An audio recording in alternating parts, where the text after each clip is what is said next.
शदीद गम और गुस्सा मौजूद है कि एक मुल्क में दो कानून कैसे चल रहे हैं। कल आपको याद होगा कि इमरान खान ने एक मरतबा फिर धमकी दी जब अदालतों के पास वो कोर्ट में इनकी हेयरिंग्स चल रही थी। इमरान खान साहब फरमा रहे थे कि अगर मुझे गिरफ्तार किया तो दोबारा रिएक्शन होगा।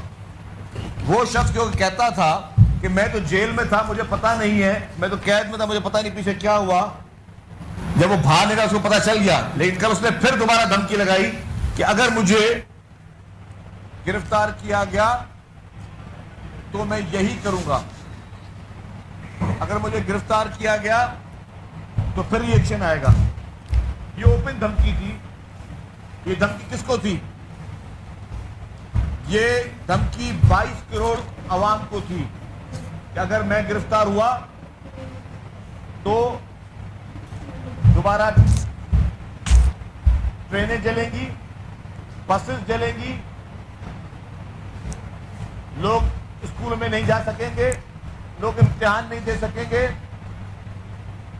सरकारी इमलाक जलेंगी, जो आपके आला इदारे हैं उन पर हमले होंगे, पाकिस्तान के का कोई इदारा महफूज नहीं होगा। ये कल उसने फिर खान साहब ने पूरे पाकिस्तान